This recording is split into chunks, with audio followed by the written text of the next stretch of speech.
Buster.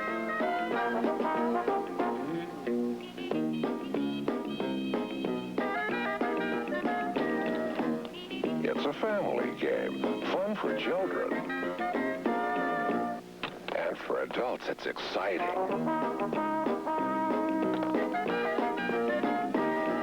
You make strategic offensive and defensive moves. Then try to bust your opponent's balls. It's as easy as checkers. But exacting like pool. You're a ball buster.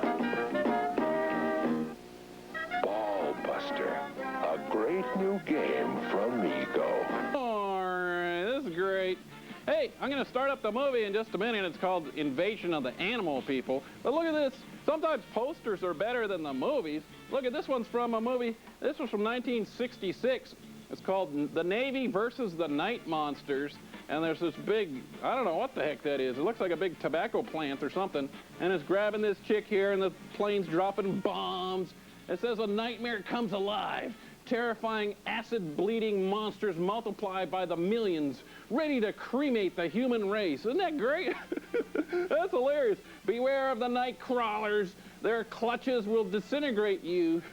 Look, it's got Mamie Van Doren in it. She was like a 60s ripoff of Marilyn Monroe. I guess that's supposed to be her right there. It doesn't look like her. And look, there's little bodies and chopped off heads and stuff. That's great. Explosions and fighter jets. That's a great poster. I love that one. I bet the movie sucks, though. Anyway, why don't I show a clip from the old classic Billy Bob from years ago, okay? There, welcome back. And look at this. I got something from the Friday Greensboro newspaper. It's a weekend section. And they took a reader's poll.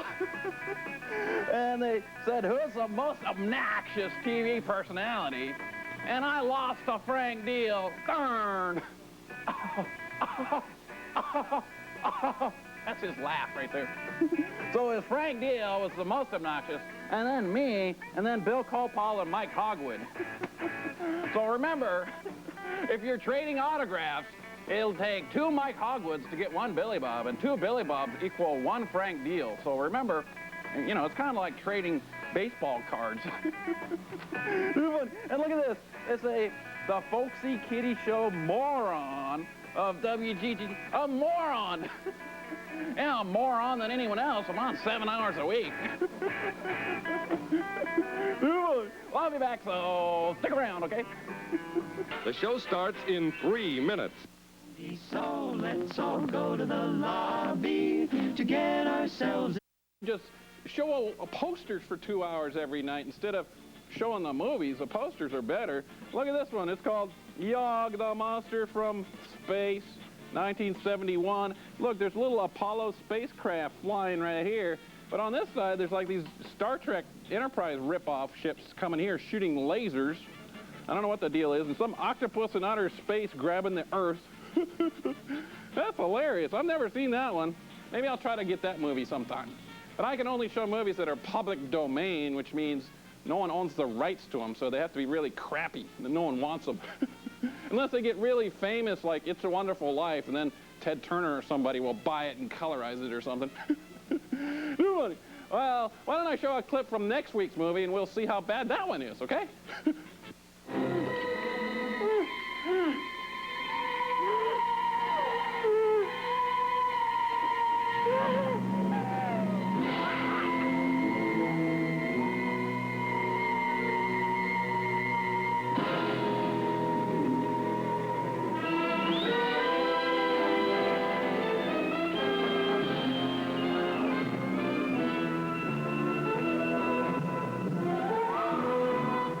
Tonight's movie is called Invasion of the Animal People, and I think it was like some Swedish film, and they wanted to redo it in English to show it an American drive-in. So what they did, on part of the movie, they had these really bad B-movie actors come in, and they redid some of the scenes, and the scenes are real boring. They just set up a camera in an office and filmed them. Then other scenes is going on, so they got a narrator.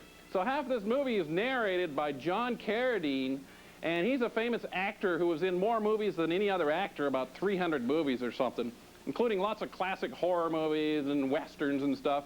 And he also has two famous sons, you know, Keith Carradine and David Carradine, the Kung Fu guy. Well, anyway, John Carradine's going to host. He'll tell you what it's all about. So why don't I crank up the invasion of the animal people in Swedish.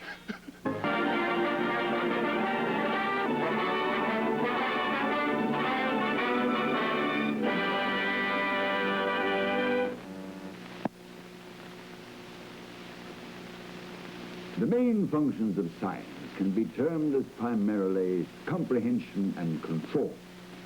The comprehension is sometimes merely that of the physical, but more often it deals with the universal forces that affect the lives of each one of us.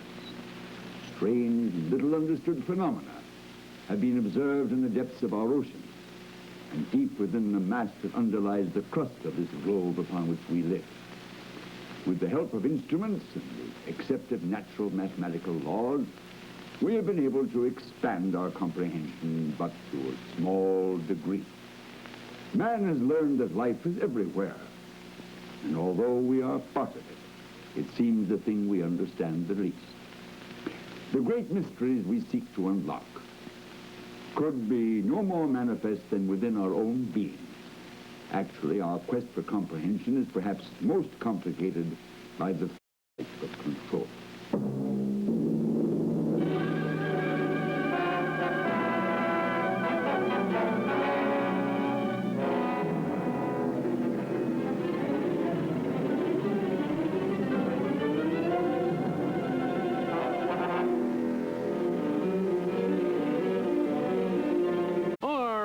This is Billy Bob, and I'm taking a little intermission in the movie so I can give you a break to go pee or something. And I'll start up Invasion of the Animal People in just a minute. But guess what? This movie is a recycled movie. You know what I mean? It's like it used to be a Swedish film, and then some American people took it and added American actors in little scenes. And then in other scenes that they wanted to keep in Swedish, they just left out the sound completely and had John Carradine narrate over it. So they're recycling one foreign movie to make an American movie. And that's exactly what they did with the original Godzilla movie in the 50s.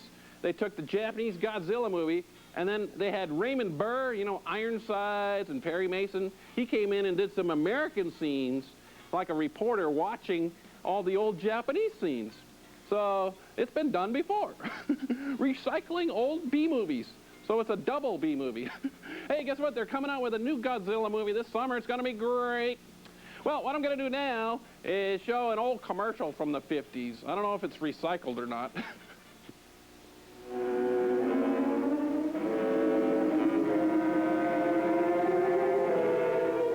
We take you now to Remco's Project Yankee Doodle Secret Rocket Test Center, where a giant Atlas rocket will blast a new satellite into orbit. The next voice you hear will be that of our project engineer. Sound the warning siren. All's ready! Push the launching lever and begin the countdown. 10, 9, 8, 7, 6, 5, 4, 3, 2, 1, 0. Wow! There goes the Atlas into orbit. I'm going to ask my dad for a Remco Project Yankee Doodle. Remember, Remco's Project Yankee Doodle Test Center comes with 4 Atlas and Titan rockets and 3 different satellites. Only $9.98 at your favorite toy store. Every boy wants a Remco toy. This is Billy Bob, and I'm stuck inside a frog. Oh, no. We all got eaten by the frog. Come on inside and look around. All right, buds. Oh, it's wiggly and shaking. It's like an earthquake in here. This is like in Pinocchio when they get eaten by the whale. Ah! Help! Too funny. All right, let's find out who's in here. Who wants to be on the show? Woo! All right. Hey there, what's your name? Whoa! 3, 2, 1, blast. She's up. Come in ideal countdown control. Ready for second launching. Atlas moving into position. Fuel her up. All set. Countdown. 10, 9, 8, 7, 6, 5, 4, 3, 2, 1, blast off! Yes, you can be in command of your own ideal countdown. It's a real electronic missile base. You sit at the controls and move missiles into place. You count down. You blast off. You track the flight. The ideal countdown comes complete with moon missile and lunar probe, as well as a giant atlas. Get your electronic ideal countdown now, wherever good toys are sold. It's wonderful. It's ideal.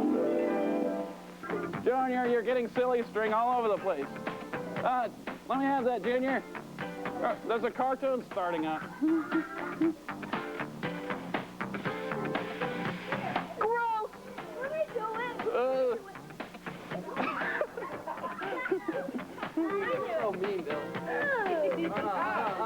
Give me. Here.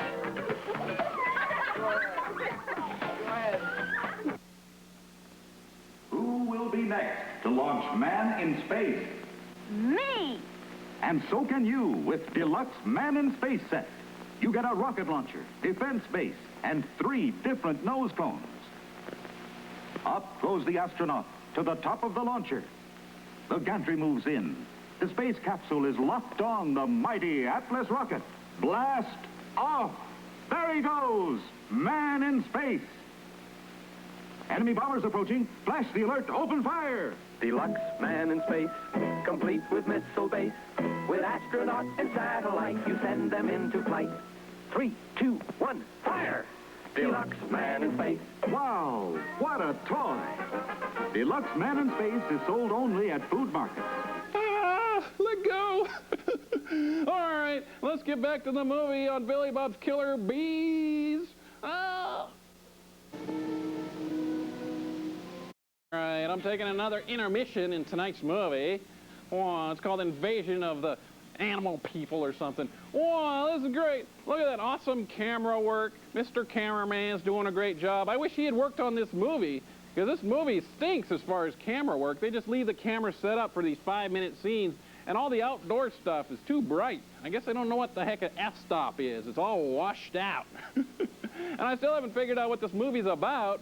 I mean, first this meteor crashes on Earth with these egghead people in it, but then these giant Sasquatch Bigfoot monsters are walking around. I just don't get it. I guess we lost something in the translation. Something stinks in Denmark, and it was this movie. All right, now I'll show a clip of an old Billy Bob show from years ago, okay? Happy birthday to these kids. Let me press the birthday button. Right here. All right, Derek Welch of Lexington's having a birthday. Christopher Ayers of Winston-Salem, happy birthday. Yay! Anyone else, Junior? I was hoping it'd be my birthday. It's always your birthday, Junior. What are you doing? I accidentally hit the Dan Rather button. That put us in black for 7 minutes. All right.